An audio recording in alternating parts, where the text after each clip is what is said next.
And Magnus, I told you, buddy, I told you that those Indian kids were coming and that you were feeling invulnerable at the top when you abdicated your throne as if it was some cheap silverware. Sorry, son. They're coming for you now. It's time to get back in it. Folks, welcome to Dojo Talks. Today we will be discussing the latest U.S. Chess Championships, the U.S. Championship, U.S. Women's Championship that just concluded yesterday, last year as well. It's his third overall title. The Women's Championship was won by I am Carissa Yip. Her second title, she won also in 2021. The U.S. Women's Championship was very, very hotly contested. Fabi, he clinched with a round to spare. It was very clear he was leading almost the whole event. The women's event, though, was very, very close. It was basically down to Carissa and Begum Tokirjanova that were basically just crushing the tournament. It was only decided in the last round. When they both lost, it was very dramatic. It was very similar to that 2013 candidates where Magnus lost the last round, Kramnik lost the last round. Magnus ended up qualifying for the World Championship title. But yeah, we'll be talking about the event. I was covering it for St. Louis as usual. I was writing the recaps after each round. So I definitely was following it quite closely. And yeah, super fun event to follow. Of course, we know a lot of these players, and it's fun to see all the top players play. It's fun to see all the juniors coming up and showing their potential as well. Yeah, honestly, the closing was just last night. I'm still recovering, to be perfectly honest. Yeah, it's such a long tournament at the end. I mean, I think everyone just wants to let, like, all the players, the arbiters, the staff, everyone's just exhausted at the end of it. It's very long, 11 rounds, 2 rest days. But yeah, definitely I would say the most important event all year for the United States. Mm-hmm. 2 rest days. I would want to keep going.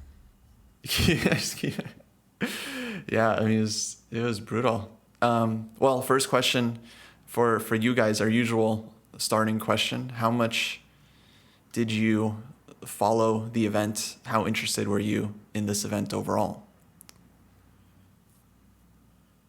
Go ahead. Sure, I'll take it first. I was very interested, and I watched the U.S. Championships, which I was more interested in. I watched it live basically every day. I think sometimes I had to go to bed before the last game finished or whatever, but I got to watch a lot of it. The time slot was pretty good for me because it was kind of like right as my kids would go to bed, they would play, and I could watch pretty much the whole thing. The women's championship, I watched a lot less.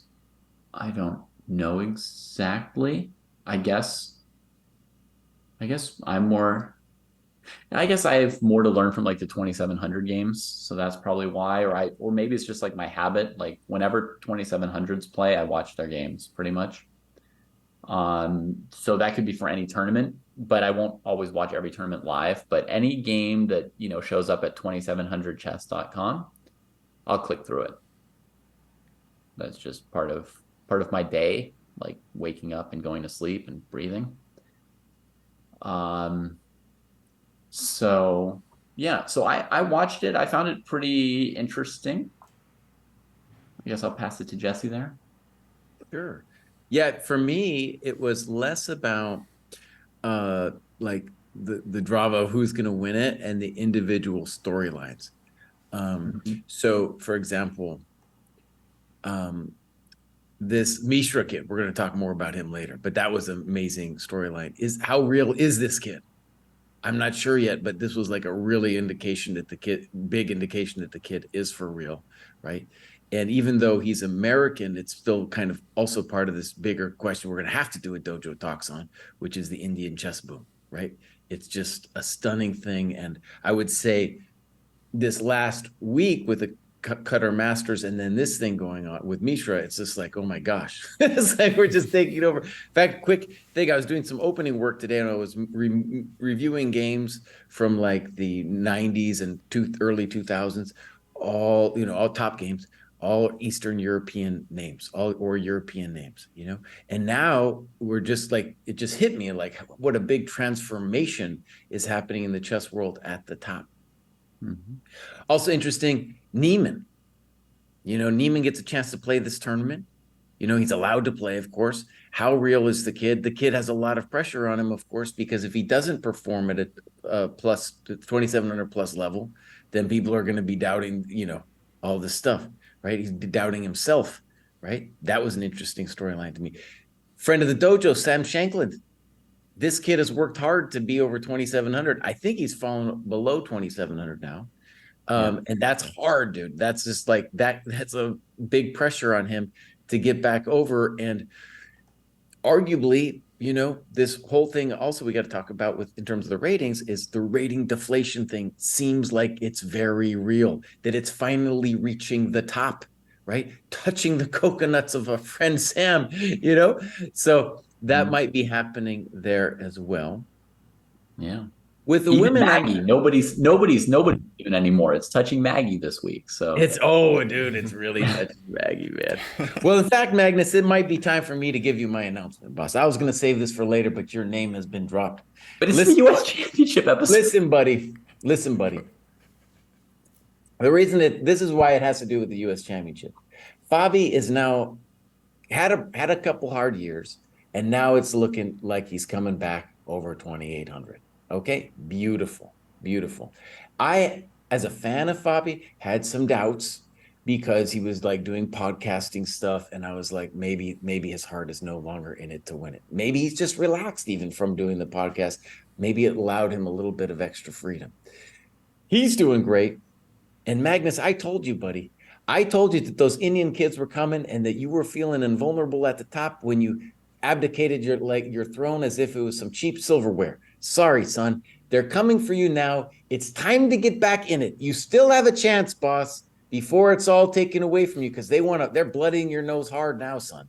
They're blooding it hard now. And it's time to just come to grips with reality that it's not easy. It's not going to be easy no matter what. You've had it easy. Now you know what struggle for the rest of us looks like, son. It's time to get back in the ring. Okay?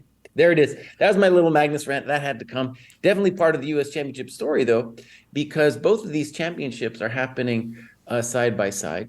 And the other thing, storyline, Naka, where are you, buddy? You're too arrogant to be part of the U.S. Championships? What's going on, bud? You afraid? You're afraid of losing? I don't know what you're doing over there. This was you, buddy. I remember we played in the U.S. Championship together ages ago, and now you're like, oh, is it some chump tournament? No. What are you doing, buddy? It's a super tournament now. It's a super tournament. Yeah. Yeah. All right. I have more rants, but I'm going to pass it to Kostya. I think on Naka, I think Fabi was saying on his podcast that Naka had some other event planned for U.S. Championships that fell through. And by then it was too late. Like he had already declined his invitation. So he decided to go play Qatar instead. And he's also playing the Grand Swiss that's starting in like 4 days. Actually, a lot of the U.S. Champs players are playing Grand Swiss. Like Fabi's playing, I think Mishra's playing. So a bunch of the contestants there. Interesting to see how they do, because of course it's very, very close and they have to travel to Isle of Man, which is several flights. You got to go to Europe, then Dublin, Isle of Man. It's a whole thing. But yeah, I don't know. I mean, on Naka, it's like I kind of get it from his point of view. There's not a ton of upside to him to playing the U.S. Champs. Like either he wins, could win it, or and be a champion. He's already won it. He's already won it a couple of times. If he doesn't win it though, then it's like, yeah, kind of a failure of a performance. And it doesn't really help him get into the candidates, which is what I think he actually wants, right? So Grand Swiss, that's a direct qualifier. Qatar Masters, maybe like nice warm up, and he's closer in terms of the travel. But maybe he would have played like if it had worked for his schedule. It sounded like he just had a conflict at that point. But I don't know. I mean, you said like 3 minutes ago, Kostya, that this was the greatest tournament of the year for the U.S. So I think you yourself have given a very good argument for why he should have played if he could have. Yeah, fair enough. I mean, the U.S. champion goes down in history, and I think people do count the number of titles that you have, which Yeah, is definitely important. yeah, But I don't know. I could see why it wouldn't be the most important event for someone of that level. So. Yeah, but I agree with Jesse. Fabi looks great this tournament. And I mean, he also, he qualified through the World Cup recently for the candidates. So definitely, like, he seems to be in great shape. And he's playing Grand Swiss now. It'd be interesting to see if he wins that as well, because he's already qualified for candidates. So that I wonder how that will affect things. I feel like U.S. Championship was very interesting. I mean, it's like Mishra, and like, yeah, no one else. I think only he and Mishra enjoyed the tournament, like, through and through. Hans was doing very well. Like, he was in clear second place, like, halfway through for a number of rounds. And then I think he lost this game to Fabi, and then he definitely kind of stumbled at the end.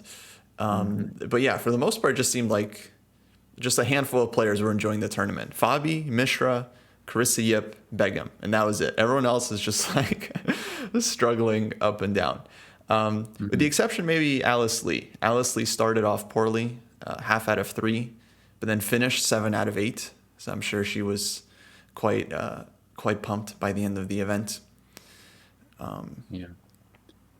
You're referring to a very interesting general phenomenon, Kostya, which I pondered back when I was a more competitive chess player, which is, sometimes people say that chess is sort of like an equal sum game. Like, if you win, someone has to lose, or if you lose, someone else gets to win, or whatever. But I really thought when I was playing competitively that chess was a really negative sum game, because everybody's expectations are always above their ratings, but on average, everybody performs at their rating, and everybody wants to do better than they actually do. And so I think it's very common. You've got about 20% of people who are happy with how they're doing, and 80% of people moaning about how they got unlucky, or how they weren't feeling well, or their opponent bothered them during the game, or like I mean, it's a bunch of mumbling, grumbling, whining. Yeah, actually that's true. In chess, you either win or you suffer. It's just, Yeah. But it's like you have to almost win the tournament or you suffer, It's like it's really like intense. How high people's expectations are, and how much suffering. yeah. Yeah. I think a lot of chess players, I definitely have this experience where if I lose like 2 games, that's it. I just forget who I am, all the games I've won. I'm just like, I don't know how to play chess anymore. I just don't know how to win it. I just don't know how to do it anymore. That's how it starts feeling. And then when I finally win a game after that, I'm like, oh, wow, I haven't felt this in a very long time, even though maybe it was a couple days. Haven't bathed in adrenochrome in so long. Yeah. Yeah, exactly. So yeah, well, yeah, there's lots of cool storylines from this tournament. I think maybe talking about Mishra would be a good start. Mishra definitely impressed in my from my perspective.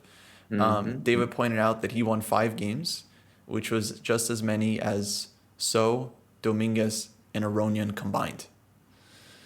So that was a lot of wins he made. One tiny kid, well, he's not that tiny, but one fierce, medium-sized kid versus 3 elite super GMs. Yeah. Well, Levon definitely had a bad event. I don't think he was playing well. So and Dominguez, I mean, they both scored 2 wins, 9 draws. Yeah. So no losses. They tied for second with Mishra. Mishra he had like 5 wins, 3 losses. He had to just battle through Mordor to get there. But I don't know. I think it was very impressive, especially some of his wins were very high quality. His game against Aronian in the last round was extremely nice. I mean, okay, I'm a chump, I am, but it didn't seem like Levon just like blundered something simple and it was just like easy. It was just like a very well played game for Mishra from what I saw. My who's feeling fighting. Yeah. was that Levon was kind of tired. You know what you said about people being tired at the end? My feeling was that like Levon like didn't even want to play another game. Like he just wanted to go, and then here he gets paired against some kid who actually wants to play chess, and ugh, what a horror, go to a chess tournament and run into somebody who wants to play chess. What are you supposed to do? Yeah. And he got beat down pretty Yeah. And good. earlier, Levon, he had that, he allowed that repetition out of the opening against Andrew Tang on like move 5 in Mhm. the London. Mhm. Yeah. And definitely, I mean, he didn't have to allow that, I don't think, as black. But yeah, already that was kind of showing maybe some lack of fighting spirit even there. Yeah. So let me ask you something Some lack. Yep. to get a flavor of the event. So years ago I saw Mishra at a bunch of these tournaments, and his dad was like this very imposing, intimidating force who was like constantly behind him, like hovering around the kid, sometimes shouting at him in public. And I think it was mildly reminiscent of Gadakomsky's father, nothing nearly as that bad, but it was still, that sense you get of like, oh my God, this kid has got this huge father figure behind him that's also a coach and kind of a yeller. And so I wanted to ask, has that evolved? What's the dad's presence like there at the tournament? Yeah, I don't know. I'm not like around the playing hall too much, but I can say I didn't really notice anything too significant like that. I did see his dad at, I think, the opening and the closing, Mm-hmm. but that was basically it. Right, Not right. like, yeah, not a huge presence. Kostya, I've never been there. At the US Championships, could you stand over someone's board, or do they have like a cordoned off area to play in? You mean for spectators No, you or can't for stand the next to the board. for No. the players? I mean, it depends which direction you look from, but are the spectators separated from the players or the players from the spectators? So Yes. Yeah. since the pandemic, and especially since the last year's Sinkfield Cup, they've stopped allowing spectators into their closed events. Oh, So so they're not even in the room. They're like downstairs in a room with Yasser or something. yeah. So there's no spectators allowed into the Okay. playing hall. So there And would be that's no way for his dad to be standing over the board at this event. Oh yeah, for sure. No, and that Okay. was the case too, like even back in the day when we did US championships at the beginning of St. Louis. It was always upstairs, and then you were wanded. People were being wanded long before the Niemann scandal happened, and then yeah, spectators are downstairs or somewhere else. Yeah. No, yeah, they used to allow spectators up to see like U.S. Championships, Sinkfield Cup, like all these big events. Spectators would have to be wanded as well, so they Right. weren't allowed to bring up phones or electronic devices. But yeah, there Mhm. was definitely room for people to watch. And someone was saying, I think Leonard was saying, Leonard Oots, the main photographer, he was saying it's a very different vibe when there's spectators in the room versus when there isn't. And I feel like I Mm. could feel that a bit as well because I would visit the club a lot and see the games in person. And yeah, when I don't know, you can always like feel this tension when there's like a lot of people in the room. And especially like the Sinkfield Cup, like Magnus is playing, like all these top players are there, people are watching. I do kind of feel like there was less quick draws when there's spectators in the room. Somehow the players just feel more awkward about taking a quick draw when there's a bunch of people watching like in person, and you could just be right there. But I yeah, would now want it's very, spectators in the room. I would want them to be there when I sacked my piece and crushed somebody. You're playing for the spectators. I want them in the room cheering. I mean, silently, but I can yeah. feel it coming off of them how excited they are. I mean, I think it was fun, especially like, one player would make a move, spectators like move over to their board, you can like, yeah, you could really sense the tension. Excitement. Yeah. And I'm sure in the Yeah. last round, of course, it was probably super, super tense inside the playing hall, especially like on the women's side, because you had like Carissa and Begum that were basically for anyone not following the event. I mean, it was wild. Like a couple players started off well, but then Carissa and Begum just started winning like every single game. At a certain point, I think they both won 4 games in a row. I think Begum then won a 5th game while Krista drew to like take the lead. And then they like both just like kept winning. I mean, it was crazy and very, very unexpected, because this was actually like, I think it might have been the strongest U.S. women's champs ever, or like strongest in a while for sure. This is very, very competitive. Did you recently get mated? Well, it's time to join the ChessDojo training program. Or maybe you just enjoy this fine content. Give us some money on the Patreon. I need to keep the lights on, and with inflation, it's really hard for Kostya to be buying that avocado toast. Actually, it was good to see. It was good to see Hans back as well. You know, I saw Hans at a couple tournaments earlier this year, like in Vegas, when the lawsuit was still ongoing, and he like wasn't talking to anybody. He was just like going straight to his board, then going home. This tournament, though, actually, I saw him like socializing a bit. He was socializing at the closing ceremony, like interacting with the players. I was actually kind of happy to see that. I mean, he's still just like this teenage kid. Okay, he's 20 now, but he's like this young kid. Definitely felt like ostracized from what I can see from the community. Yeah. I was actually just kind of happy to see him back, like on a human level. Yeah, there was a picture from like the players meeting, maybe at last year's tournament or something like that, where he's like sitting all by himself and then everybody else in like a row together. It was very Yeah, and that would have been stark a picture. month or two after Sinkfield Cup. So yeah, not surprising.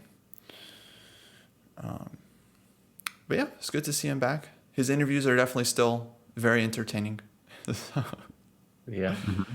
And actually, yeah, I was wondering, I don't know, maybe you guys have some thoughts, like who will be higher rated between him and Mishra in, I don't know, a year or two? Because Mishra, he seems super motivated, Hans as well, but Mishra, I mean, explicitly wants to be the youngest ever 2700. You know, that's his next goal. Mm-hmm. And he was very impressive just in terms of his maturity too. Just like, he's like there to play chess. You know, he's just like working super hard, reviewing the games. I mean, he just seems locked in, absolutely locked in.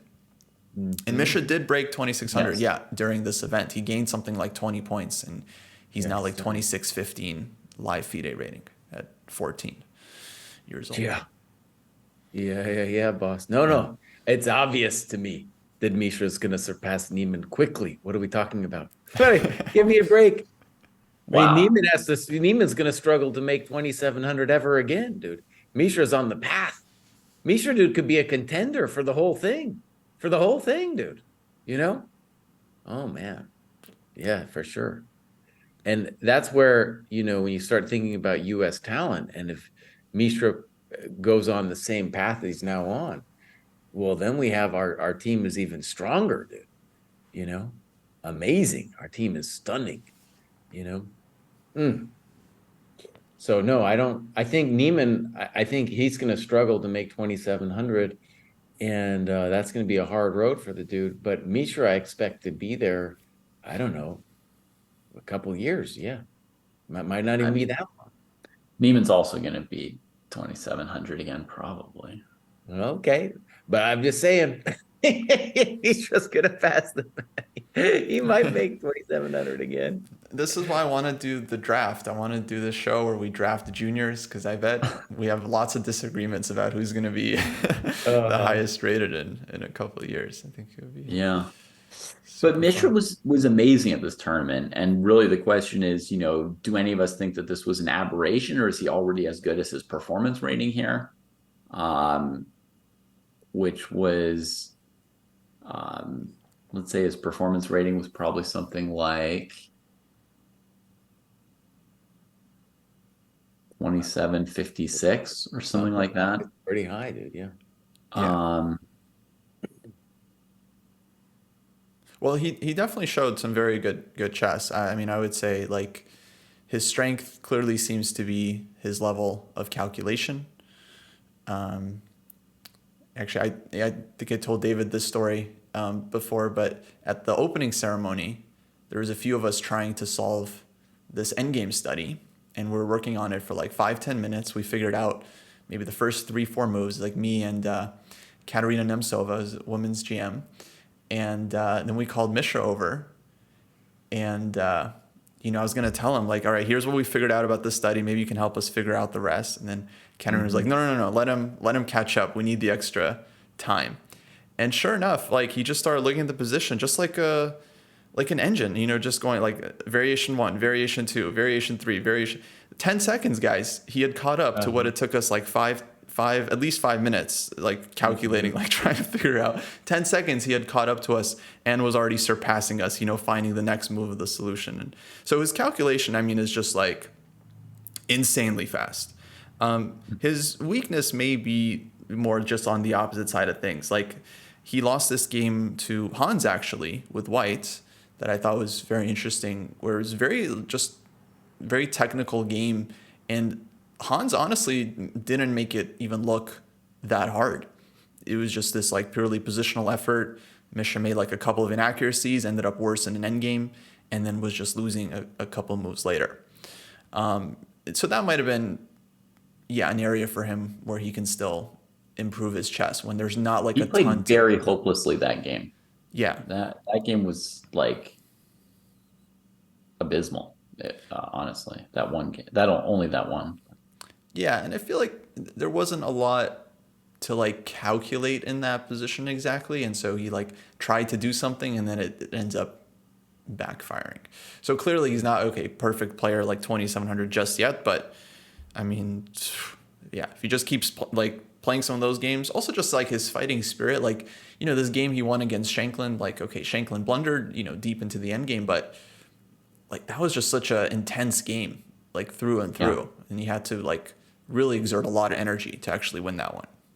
That is the game I was thinking of in terms of how impressive he is to me, because that was like a game where he was in a bad position out of the opening, and he turtled up, and the toughness that he showed, that was like just huge to me. The toughness and grit in that game to just like sit there on your back foot for so long, and also to still play for a win from that position. I mean, I just thought that was incredible. Yeah.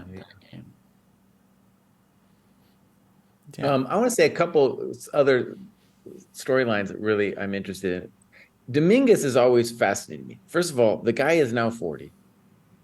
And if you don't know, like what happened was he had a hard, let's call it a hard leave from Cuba. And it was very difficult for him to come here. He had to like sit out for like a year to just become eligible to play in the United States because he didn't want to pay the extortion fee that FIDE wanted. And dude is just bringing it after 40, which is so impressive. Here, great tournament. And so that guy is like kind of an unsung hero. I would say he's like number 4 or 5 in the US, right? And that guy's amazing to me. Aronian had a hard tournament. He's also over 40 now, So it's like, oh man, Aronian, once a contender for the title, having trouble with the chumps of the world in the US Chess Championship, right? Well, ooh, that's got to be hard, dude. That's got to be. But let's just say there aren't really that many chumps in the US Championships anymore. I mean, well, like if you count players who are rated 2698, we've got like 10 super GMs, right? It's like that's one of the things about this tournament overall. It's like where are the outsiders or the chumps? There's like it's just so tough now. Such a deep field. Yeah, okay, but I mean there was a clear difference between like Caruana's performance and Levon's performance, and a couple of years ago they were both just like clear 2800s. You couldn't say like one is like better than the other or anything like that. Mm-hmm. Yeah. And Aronian's really, poor dude. I mean, it's one of the things that happens with age. Hey, Magnus, you listening? With age, you're going to start tanking a little bit, man. It's just going to be unavoidable. And for the most part, he's held it together. And then now, really fell down, dude. He's down to 21 in the world after this tournament, dude. That's the lowest he's been in probably since he was a teenager, So that was an interesting thing to keep watching as well. Sevion, I've known that kid for a long time, and he's in this, it's hard for that kid to prove himself, as well as Jeffrey Jean. Those kids are both incredible players, but right, like you're battling it out, trying to make it into this 2,700 club or stay in the 2,700 club. It's a hard life, dude. Robeson as well, dude. That kid keeps coming, man. That kid, 2007, was the future of U.S. chess. And, again, one of these players hovering just below 2,700, working all the time at it, having some success. It's rough. It's rough, but it's also fascinating to follow. Of course, Shanklin, friend of the dojo, we're wishing him the best. Hard, dude. So, what Kostya was saying about the event not being enjoyable. I mean, it's a slog, dude, and it's long. It's a hard life. Yeah. Let me just elaborate a little bit more on my comment about there not being chumps. I mean, like Wesley So and Dominguez, they each only won 2 games. So it's not like they were, running through people. No. Right? I mean, they had a good result, but the tournament is so strong that +2 is, a satisfactory result for a top 10 player at this point. I mean, the tournament's like super strong. Aronian won 1 game. They each won 2, right? He got tired and lost to Mishra in the last round. He had 1 tough game with Black against Niemann. That's kind of the difference, is that he lost. That's really the big difference between how he did and how they did, is he lost 2 games. But in terms of being able to churn out wins, I think it's really a standout performance by Fabi that he was able to win a bunch of games, because wins were really hard to come by in this tournament because there's a dearth of chumps. I'm going to ask you guys, this is kind of a humorous question, but I think there is something mildly serious to it. Let's imagine that Fabi had a more scowling face, because he has such a pleasant face. It looks like he's not going to kill anybody when you meet him or you see a picture of him, right? But let's just imagine he had the scowl of, say, a Korchnoi or a Kasparov or sometimes a Bobby Fischer. If he had that kind of scowl and you matched it with the way he plays chess, which is just full balls all the time, taking risks every single game, you would have a different perception of him. But because he looks like he's not going to kill anybody, it's kind of hard to match like the persona and what I see when I watch the kid play, right? I mean, every time he's taking incredible risks, and he's comfortable in that place of incredible risk. And sometimes it doesn't work out, right? But I just think it's interesting that I think everyone would see him differently if he had the scowl, but he doesn't have the scowl. But if you look at his games, it's like you're either going to think of him as some kind of crazy, I don't know, Shaolin warrior or something, or like a tightrope walker. That's what I sometimes think of him. He's always taking those risks. I just see him out there balancing. Oh, it's so easy to knock the dude off, and he never falls, So anyways, the guy has a very interesting style that maybe we would even want to talk about at some point, because it's been working for him, the extreme risk taking, maybe I think a big piece of the Fabi package is normally high confidence, and to play super riskily goes better if you're really confident, right? Than if you're, hesitating and scared the whole time. And I think the little dip that he had for a couple of years, and I don't know what the reason was, but he had 2 years where he went down a little bit and Jesse wasn't feeling like he was about to be world champion. And it was really disappointing for Jesse. But I think that little dip, whatever it was, it messed with his confidence, and he didn't have his normal confidence just during those 2 years. And now it seems to be back here. So, I remember the first couple times I saw him play against Magnus, and I thought, oh, this dude's not afraid of Magnus. No. And at the time, everybody was afraid of Magnus. I mean, even Vishy, when he played a world championship against Magnus, it felt like he was afraid of Magnus. Yeah. And then for Magnus, it was weird to play against a dude who wasn't scared of him. Yeah, also, I think with Fabi, it feels like he really... I agree with what Jesse's saying. Like, he takes a lot of risk, but somehow I think he's also very focused on like being objective as well. So like he has that objectivity during the game, and I think that helps him against Magnus, because it's like if he calculates and thinks that Magnus is messing up, he'll just try to punish him. And sometimes he misevaluates things, so maybe he takes too much risk against Magnus, ends up losing. But is like, yeah, you have to be willing to believe that your opponent has messed up if you're going to actually go after them and try to beat them. I do think Dominguez actually did reasonably well. Like, he had a couple of games, I think, that he kind of left points on the table that maybe he could have won. Like one game against Mishra ended up saving. I think he was also winning against Darius during their game.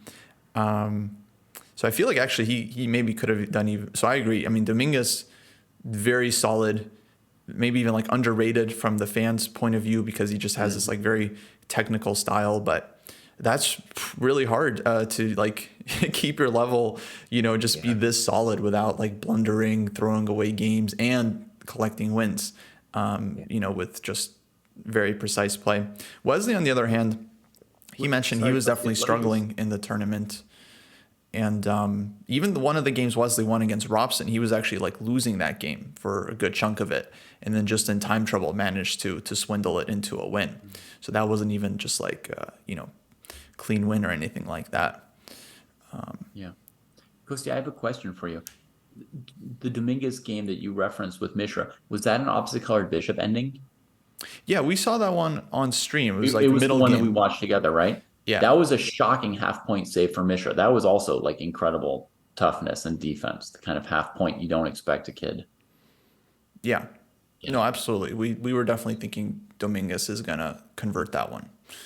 Yeah, and the Robson game that you mentioned with Wesley, the whole game, I was like, what's going on? Isn't Robson like winning? What is it possible that he's just winning this game? I didn't have the eval bar on, obviously, but I was like, it feels like he's kind of clobbering White, which it was so hard to believe or expect that I was always like, I must be missing something. Why does it look to me like Black's crushing here? Right. Yeah. So that was maybe a little bit of luck for Wesley on that one, huh? For sure. Yeah, Robson, I feel like he had very up and down event. Like he started the first round. He could have won this game against Sevian. He had this huge advantage, but he ended up losing. I think he like totally started his tournament off on the wrong foot. Yeah. But then ends up winning what I think was the game of the tournament against Zhang. I think that was just like the most beautiful game, like straight out of the 19th century, but just like gorgeous. I would definitely encourage everyone to go check out the game. Robson against Zhang. It's a must see. Yeah, fantastic. But okay, this level, you rarely just get like brutal knockouts like that. It's usually just a technical grind, someone slightly better, and they got to convert, so of course that's what ends up happening. On the women's side, though, actually, I think there was a lot more interesting games. Like I was, of course, I was covering like both events, doing the recaps. There was a couple rounds when there was just like 6 draws in the open section, and then the women's section is like tons of fighting games. It's not like all the draws were not fighting. I think a few of them actually were very, very fighting, and I try to do those games justice, because for the fans, when they see 6 draws, it's like, okay, 6 draws, whatever. Everyone's tired. But a lot of those games, I mean, the players are like, it was like 4 or 5 hour games. I mean, the players are definitely pushing for wins, especially like guys like Shanklin. Like, I don't think he had a short game in the event. Like, he's just, every round is bringing as much energy as he can. But it's very hard to win a game. I mean, people are extremely solid, and then you have to play perfectly to convert, and it's not easy. Not easy. One thing I want to say about the women that's interesting to me as a fan is, from my old timers perspective, right? The best women there are Satansky and Crush. Crush, of course, is both of those women have won it a number of times. And there's always been the question of like, well, are we seeing the changing of the guard? And one of the questions that's plaguing U.S. women's chess is, which of these women are going at it full time?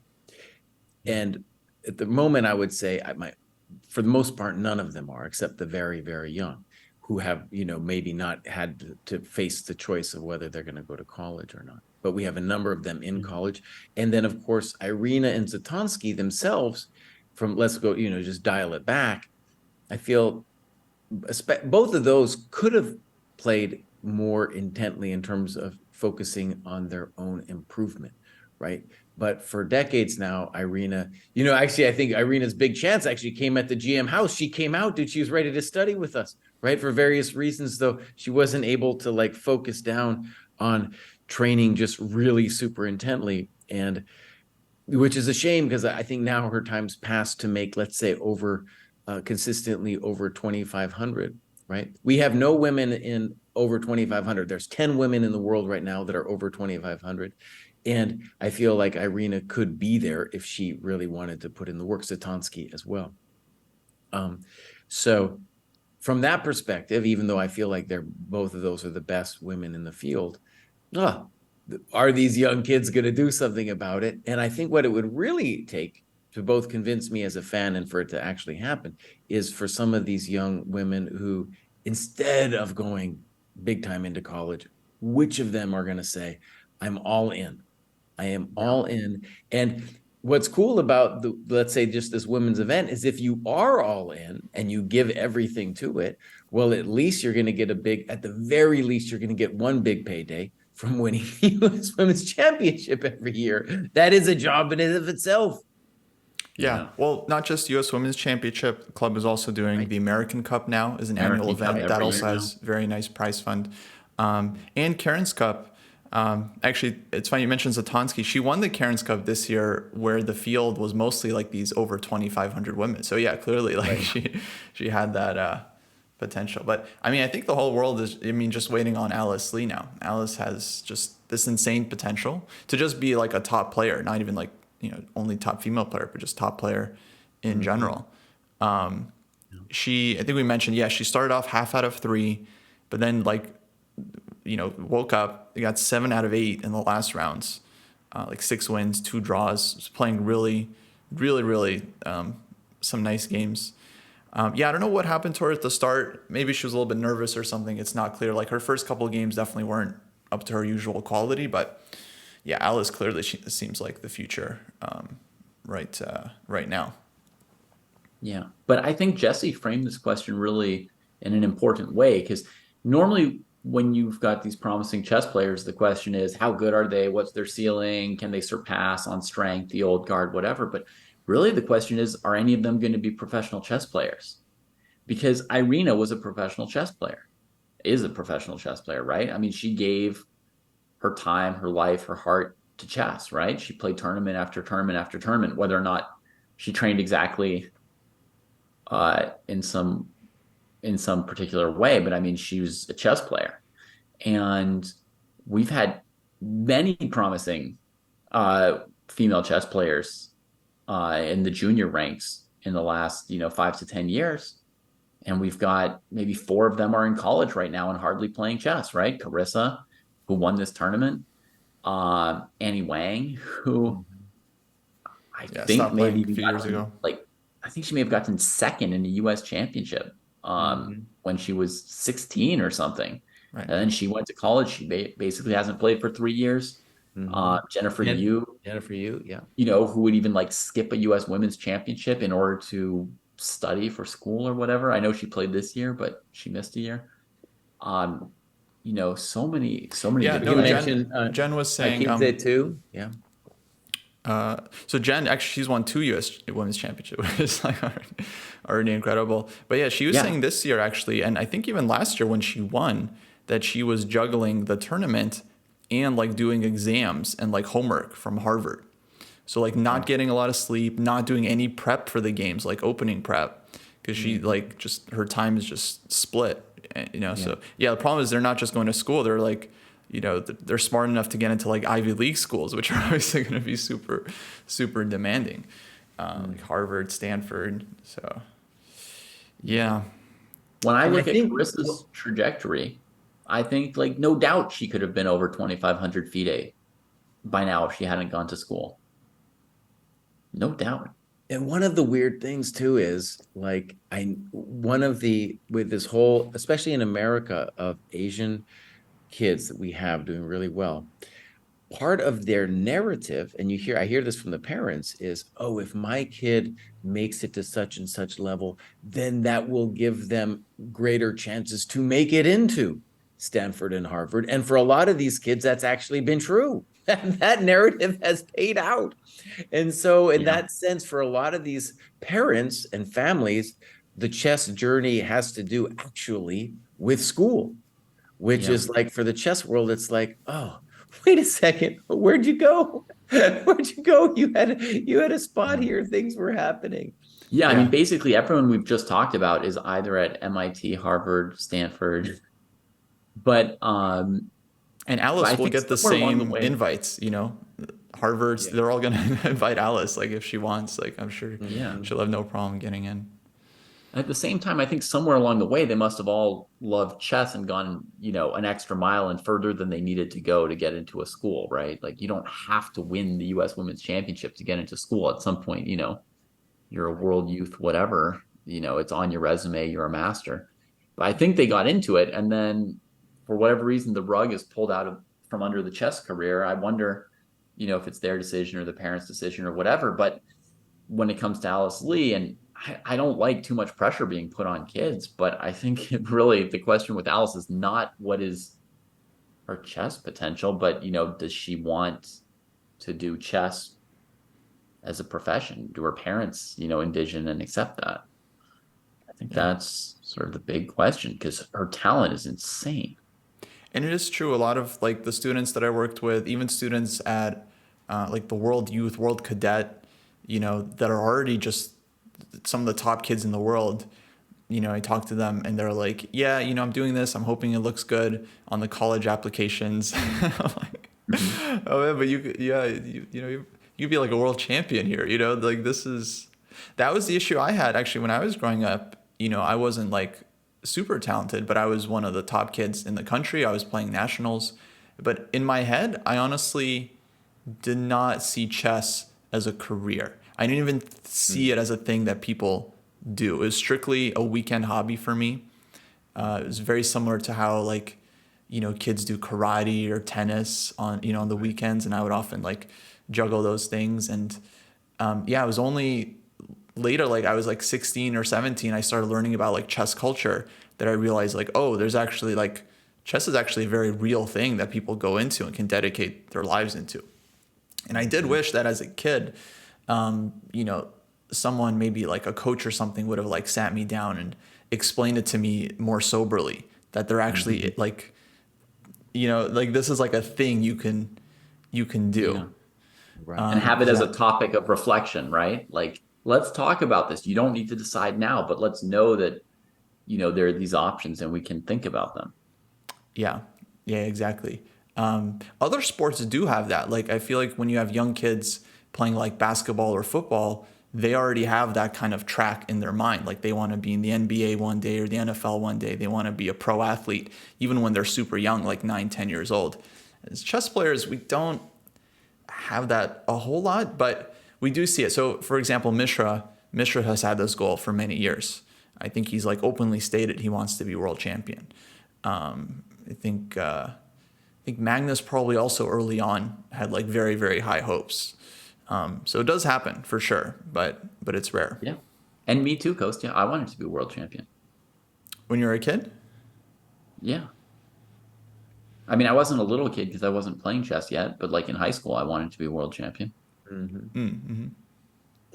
Another name I want to mention kind of fits into what we're talking about, also just U.S. Championship, is Christopher Yu. I mean, this kid, I'll say I had him at a chess camp when he was 5 years old, and this kid was slaying. I mean, it was like talent was just here at the dojo. We're doing a lot of say Polgar mate and twos. This kid was finding him instantly, way faster than the older kids at the camp. And so I've been watching his progress for years, and I'm little now. He's 17 now, 2,600 FIDE, and he hasn't played last, I don't know, 6 months. Hasn't even played. Is it a college thing? Maybe. And he was also interesting that his father, also a very formidable force, following him around, really encouraging his progress. And so I'm wondering about that kid. Are we also seeing a pattern of like this Asian tiger parent thing going on with him? I don't know. It's kind of an interesting thing. One of the things too we have to just talk about that's so amazing with like who makes it and who doesn't is, do you have some familial structure who is pushing you. And in most cases, it's turning out to be a dad, at least the ones anecdotally that I'm kind of like following around, right? Bobby's dad was also very present, you know? And so I don't know what's going on with Chris for you. I still think that kid is one of the main talents of the country. So, you know, Yeah, he's super talented. see. I think I heard his dad was saying on Facebook, I think he's been having like some health issues last couple of months, so that's why he hasn't been Okay. playing as much. But as far as I understand, I mean they're very dedicated. I believe he was Right. homeschooled, which is I think a pretty common factor for a lot of top juniors. Like if I remember correctly, I think Jeffrey Zhang was also homeschooled. Right. So that tends to happen when they're focusing on chess. So Yes. they can kind of like just get what they need from the homeschooling and then Yeah. keep the focus where it matters for sure. Yeah. I want to mention one random little fact that I just thought was really cool. Carissa Yip was third in the U.S. under 20 female championships this year. And then she won the U.S. women's championship. Alice Oh, I Lee mean was the U.S. first in junior, that and right, third right. in this one. So I just think that's like amazing that you could be third in the junior championship and win the overall championship. So cool little thing. Yeah. Yeah, I You guys think. want to tackle one last format question outside of the players? Oh, All I right. just Let's want to do say, it. I think last year, I think Jen, you won both the junior, the girls junior, and then the U.S. Women's Championship back to back, which it's kind of surprising. Yeah, it's actually hard to do. Yeah. Okay. Format So question. here's my question to you. Last question, right? Maybe like a slightly two-parter if you feel like it. So we'll start with, are you happy with the consistent format? The fact that for several years in a row, it's like 12 players, one round robin, same rest days even, same setup? Or do you have any ideas for how to make the US championships and US women's championships even better? Okay, I have one idea. I love the format. I want a return. And this is well, okay. Back in the day, you had a U.S. championship. It was also a very important interzonal qualifier. Now, it is to a certain extent still helping you to qualify to certain events, but it's not the same structure that it used to be. And when I say interzonal qualifier, I mean for the world championship. So, like, it was a huge stepping stone, not just for the US, but for other countries as well. If you win, then you're going to be seeded into what was then the interzonal. And I want it to become something like that because it puts more, it should have that kind of stake for every country to be an advancing stepping stone to gain the world championship. So that's what I would like to see. Yeah, I think it is a World Cup qualifier usually. Right. But I don't know how that works because it's like World Cup is every 2 years. So I don't so it's going to be next year. So I don't know. And all these players are going to be playing in that anyway. So it's not like, you get some special, you're gaining some special spot by winning it, or, Yeah. coming second or third. Yeah, personally, I like the round robin format just because it's like it's very historic. It was round robin for a long time. Got all these stories. Got like the Fisher like 11-0. And then yeah, if you start mixing up the format too much, of course it's gonna mess with the numbers. In terms of like if they somehow make it rapid or make it like knockout matches. It just like switches it up. That it's like you're counting different tournaments at that point. So I don't know. I mean, with the round robin, one like potential issue is that you have two players fighting for first place and they're playing opponents that have been out of the tournament for many rounds. In the US Women's Championship though, like this turned out to be really interesting because both Carissa and Begum lost their final rounds. Carissa lost to Ru Yang Yan, who at that point hadn't even won a game in the tournament.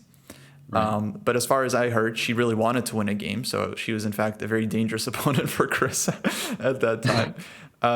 Begum was playing Jennifer Yu. Jennifer had like up and down event, but not really in contention anymore. And so that ended up being really exciting that, they both had these like difficult last round games. So I don't know if it like if that really affects things a whole lot. So yeah, it's hard to say how I would change the format. I want to make an amendment to what I said. Like, yes, I want to talk about the qualifying to something else, but also the qualifying to needs to be fixed. So here's the current thing, as I understand it: the U.S. Junior gets in, fine, I'm okay with that, and then also the person who wins the U.S. Open. But the U.S. Open is a chump tournament. It's like it's not that competitive. Not that many strong players are even playing in it, and the only people playing in it are like, maybe I'll gain a spot to the U.S. Championship. And let me just dial it back a little bit. From the period of 2000 to 2009, it was a much bigger tournament where there was qualifications. You could qualify through a number of ways. Me and David qualified back in the day. I played a bunch of U.S. championships that way. And I'm fine with it being a round robin tournament. And the thing, though, that needs to happen is that at least that one spot needs to be decided in a more cool way. You could make it the amount of points that you win through a number of tournaments. You could have a couple, like one big tournament, like that's very serious, to see who gets in. But that should be decided in a more competitive format. At least that one spot. It might be cool to even have two spots, just to open it up to a sense of like, oh, anybody could get in or has a chance to get in through this other spot, So it gives the whole chess scene from, in a more vertical way, more possibility of daylight, of looking into it, and getting into the tournament that way. My last U.S. championship I played, actually, I won the U.S. Open, and that's how I got in there, and before that, there was a variety of other ways to get in. And that was like that time I got in, which was 2010, I think. That was like the first year they have the current format. Right. Mm-hmm. Yeah, that's actually my biggest suggestion. It's not even, in a sense, the U.S. Championship itself, but it's the qualification process. I would love to see something really, really cool and interesting done with the qualification process, because we've reached this point where there's so much depth, and like basically you have to be 2,700 or 2,698, right, to be getting into the tournament. And also you could be 2,698 and basically you go through the tournament, with 0 to 1 wins and maybe 1 loss, and your result doesn't seem that exciting, and it's like, is it such a big deal, that we've got Sem Sabian in the country? Well, yes, it is. He's not just filler. Like, he's a big deal. So I would love to see like those guys like crushing qualifying tournaments, and sort of providing an interesting level of competition for players in the country rated 2,600 to 2,670. So they've got a chance to get beat down by Sevian and Robson, and so we can be excited and be like, those guys won tournaments, and now they're in the U.S. championships.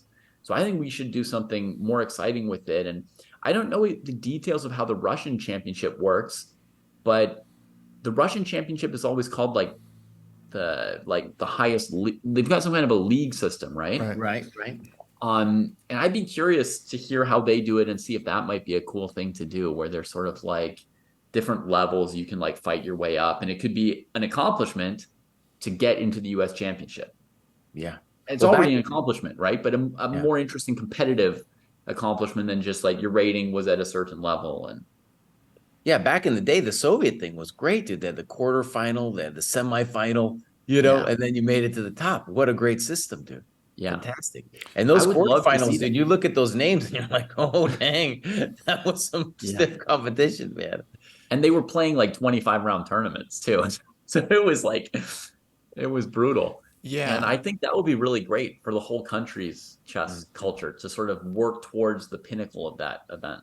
That does seem like a cool system. Yeah, they have these like leagues. Though I feel like for several years, the Russian like super final, so like the final tournament, I feel like it wasn't like as stacked as it could have been. Like, it seemed like a lot of the top players, like Kramnik, I think wouldn't play every year. Maybe Nepo, like a few other guys. So it wasn't, for whatever reason, I don't know why, but it didn't seem like it was always as stacked as it could have been. So I don't know if that has to do with the format or the prize fund. It could be any number of things, but that definitely is an interesting system. Yeah, I do think Right. There needs to be some qualifier for everyone. The U.S. Open is this kind of one tournament, which I think is admittedly pretty strong. Like usually you get several like 2600s playing that event. I do like the idea they do these like tournaments of state champions. So for like the U.S. senior, you have a qualifier spot through the senior tournament of state champions. So that would be interesting if they had just an overall tournament of state champions where you get one qualifier from every state and they play this like 9-round event. And then the winner of that qualifies into the U.S. championship. Because then what that would do is that would encourage a lot of people to play their local state championship, which usually aren't that strong. Because if you're like the strongest player, then there's not much incentive. I know in like Southern California, there's like tons of GMs that like skip the Southern California championship because it's just not that competitive. Prize fund's not that big. So yeah, that's definitely interesting. I feel like it's not going to happen though. I feel like for so many years, the US Open, that's been its main asset, this like one qualifier ticket to the US championship. And it's hard to see US chess letting that go. Right. Because otherwise the US Open is going to be, you guys are talking about, semifinal leagues or tournament of state champions, and then all the state championships get better, right? It's just like the benefits actually rain down on the whole community. And let me say one other totally different thing. We talked about women becoming professionals in chess in the US. Like with all the money that's in chess right now, with the big chess boom supposedly and growing the game, blah, blah, blah. How have we not had another professional chess player since Irina Krush became a professional like almost 20 years ago? Like, is there not enough money in all of American chess to support 10 professional female chess players? Well, if the money were enough, somebody would take it. I mean, Irina's making her money not on playing for decades now. She's been like teaching and stuff, which is kind of a shame. It's like she should have been, going for it. But yeah, that's totally a shame. And none of these women, like we said, we're reiterating the point at this point, but none of these women seem like they're going to go for it. Well, as far as I know, I could be wrong, but I don't think even like the top players, like guys like Fabi, Wesley, I don't feel like they get much support. Like they get, the Olympiad team, they get invites to top events, but a lot of that is just what they would be earning with or without the U.S. Federation. So as far as I know, it's not like the top players get like funding or coaching or stuff like that. Like there's a Samford Fellowship, which goes to one person a year, which is supposed to help them become a pro. But yeah, so it's like not even, I mean, I think it'd be very different if, the top 5 like players, top 5 female players were all just given some kind of stipend or some financial support, then maybe we would see more of that. But I don't think there is anything like that. It's just, okay, they can rely on the US championship and like events that St. Louis runs to make good money off of that. But yeah, that's still like them, they still have to show up, perform well in the event. They have to earn that themselves. It's not like they just get paid by virtue of being a top player. Yeah. All right. Food for thought for a future Dojo Talk. Yeah, there we go. How to professionalize chess. Great talk on the championships. Thanks everybody for listening to us. Kostya, thanks for being our man on the ground with his ear to the